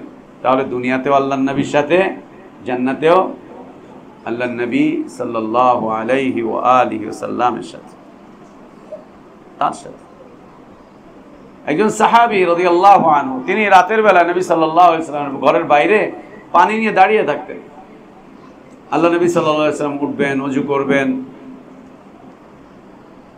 তো তিনি একদিন পানি নিয়ে দাঁড়িয়ে আছেন। নবী সাল্লাল্লাহু আলাইহি ওয়াসাল্লাম দেখলেন, দেখে খুশি হয়ে গেলেন যে ও পানি নিয়ে দাঁড়িয়ে আছে। নবী সাল্লাল্লাহু আলাইহি ওয়াসাল্লাম বলছেন যে, চাও, কিছু লাগবে, কিছু বলবো, তোমার কিছু দরকার, আল্লাহর কাছে কিছু বলবো তোমার ব্যাপারে, শাফাআত করবো তোমার ব্যাপারে, কিছু দরকার, বলো, চাও। তিনি বলছেন, ইয়া রাসূলুল্লাহ, আমি জান্নাতে আপনার সাথে থাকতে চাই। বলছেন, আর কিছু না? আর কিচ্ছু না। আর কিছু চাও, আর কিছু লাগবে? আর কিছু চাও, আর কিছু লাগবে? ইয়া রাসূলুল্লাহ, বাস একটাই, জান্নাতে আপনার সাথে চাই, আপনার রিফকাত চাই, মুরাফাকাত চাই। নবী সাল্লাল্লাহু আলাইহি ওয়াসাল্লাম বললেন, আলাইকা বিকাসরাতিস সুজুদ, বেশি বেশি করে নফল সিজদা করো, নফল সালাত আদায় করো, নফল সালাত আদায় করে, বেশি বেশি করে নফল সালাত আদায় করে, বেশি বেশি করে সিজদা করে আমাকে সাহায্য করো, যেন কিয়ামতের দিন আমি তোমার কথা আল্লাহকে বলে তোমাকে নিয়ে যেতে পারি। তোমার উপরে এটা জরুরি, বেশি বেশি করে নফল সালাত আদায় করো, আমাকে সাহায্য করো। এই সাহায্যের অর্থ, তুমি আমাকে সাহায্য করো যেন আল্লাহর কাছে তোমার ব্যাপারে সুপারিশ করে আমার কাছে নিয়ে যেতে পারি, আমার কাছে নিয়ে যেতে পারি। মা আয়েশা সিদ্দিকা তাইয়্যিবা তাহিরা রাদিয়াল্লাহু আনহা, তিনি বলছেন, দুনিয়াতে আল্লাহ তাবারক ওয়া তাআলা প্রত্যেক নবী রাসূলকে তাদের মৃত্যুর আগে এই অধিকার দিয়েছেন যে তারা মারা যাবে, আল্লাহর কাছে চলে যাবে, অথবা দুনিয়াতে আরো কিছুদিন থাকবে, বেঁচে থাকবে। নবী সাল্লাল্লাহু আলাইহি ওয়া আলিহি ওয়াসাল্লাম তিনি তার মৃত্যুর ঠিক পূর্ব মুহূর্তে বললেন, মা আল্লাযীনা আন'আমতা আলাইহিম মিনান নাবিয়্যিন ওয়াস সিদ্দীকিন ওয়াশ শুহাদা ওয়াস সালিহিন, আল্লাহুম্মা ইগফিরলি, আল্লাহুম্মা আরহামনি, আল্লাহুম্মা আলহিকনি বির রাফিকিল আ'লা। তিনি বলছেন, যখন নবী সাল্লাল্লাহু আলাইহি ওয়াসাল্লাম এই কথাগুলো বলছিলেন, তখন আমার বিশ্বাস হলো নবী সাল্লাল্লাহু আলাইহি ওয়াসাল্লাম এই দুনিয়াকে ছেড়ে দিয়ে তিনি আল্লাহর কাছে চলে যাওয়ার সিদ্ধান্ত নিয়েছেন। আল্লাহর কাছে চলে যাবেন, আল্লাহর কাছে চলে যাবেন। যে বা যারা যেখানে বা সেখানে যখন বা তখন যে কোনো পরিবেশ পরিস্থিতিতে আল্লাহ এবং তার রসুলের ইতাআত করবে, আনুগত্য করবে, অনুসরণ করবে, তার সুন্নাহকে জীবনের একমাত্র উসুল বানিয়ে নেবে, জীবনের একমাত্র উসুল বানিয়ে নেবে, সুন্নাহকে জীবনের উসুল, সাহাবিওয়ালা জিন্দগি যাপন করবে, আল্লাহ তাবারক ওয়া তাআলা তাদেরকে এই 4 শ্রেণীর সৌভাগ্যবান মানুষদের রিফকাত দিয়ে, মুরাফাকাত দিয়ে, সঙ্গ দিয়ে আল্লাহ তাদেরকে সম্মানিত করবেন। আর আল্লাহ বলছেন যালিকাল ফাদলু মিনাল্লাহ ওয়া কাফা বিল্লাহি আলিমা। আল্লাহুম্মা আসলিহ লানা দীনানা আল্লাযী হুয়া ইসমাতু আমরিনা ওয়া আসলিহ লানা দুনিয়ানা আল্লাতী ফীহা মাআশুনা ওয়া আসলিহ লানা আখিরাতানা আল্লাতী ইলাইহা মাআদুনা واجعل الحياة زيادة لنا في كل خير والموت راحة لنا من كل شر اللهم اقسم لنا من خشيتك ما تحول به بيننا وبين معصيتك ومن طاعتك ما تبلغنا به جنتك ومن اليقين ما تهون به علينا مصائب الدنيا متعنا اللهم بأسماعنا وأبصارنا وقواتنا أبدا ما أبقيتنا واجعله الوارث منا واجعل ثأرنا على من ظلمنا وانصرنا على من عادانا اللهم لا تجعل مصيبتنا في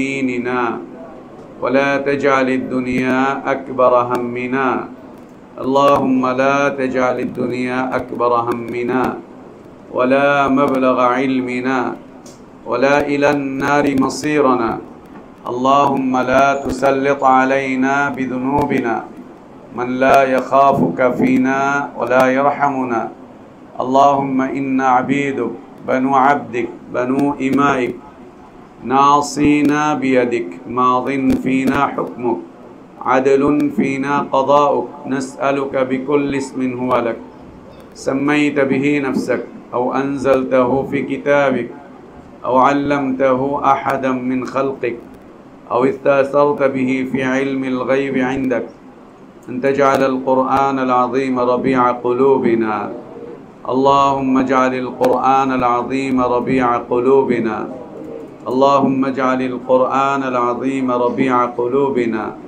ونور صدورنا جلاء أحزاننا وذهاب همومنا وغمومنا برحمتك يا أرحم الراحمين اللهم فرج هم المهمومين من المسلمين اللهم فرج هم المهمومين من المسلمين اللهم فرج هم المهمومين من المسلمين ونفس كرب المكروبين واقض الدين عن المدينين اللهم اشف مرضانا ومرضى المسلمين اللهم اشف مرضانا ومرضى المسلمين اللهم فرج همومنا اللهم فرج همومنا اللهم فرج همومنا ونفس كروبنا ونفس كروبنا ونفس كروبنا اللهم اشف مرضانا اللهم اشف مرضانا اللهم ارحم موتانا وموتى المسلمين يا أرحم الراحمين وصلى الله وسلم وبارك على نبينا محمد وعلى آله وأصحابه أجمعين سبحانك اللهم وبحمدك أشهد أن لا إله إلا أنت استغفرك وأتوب إليك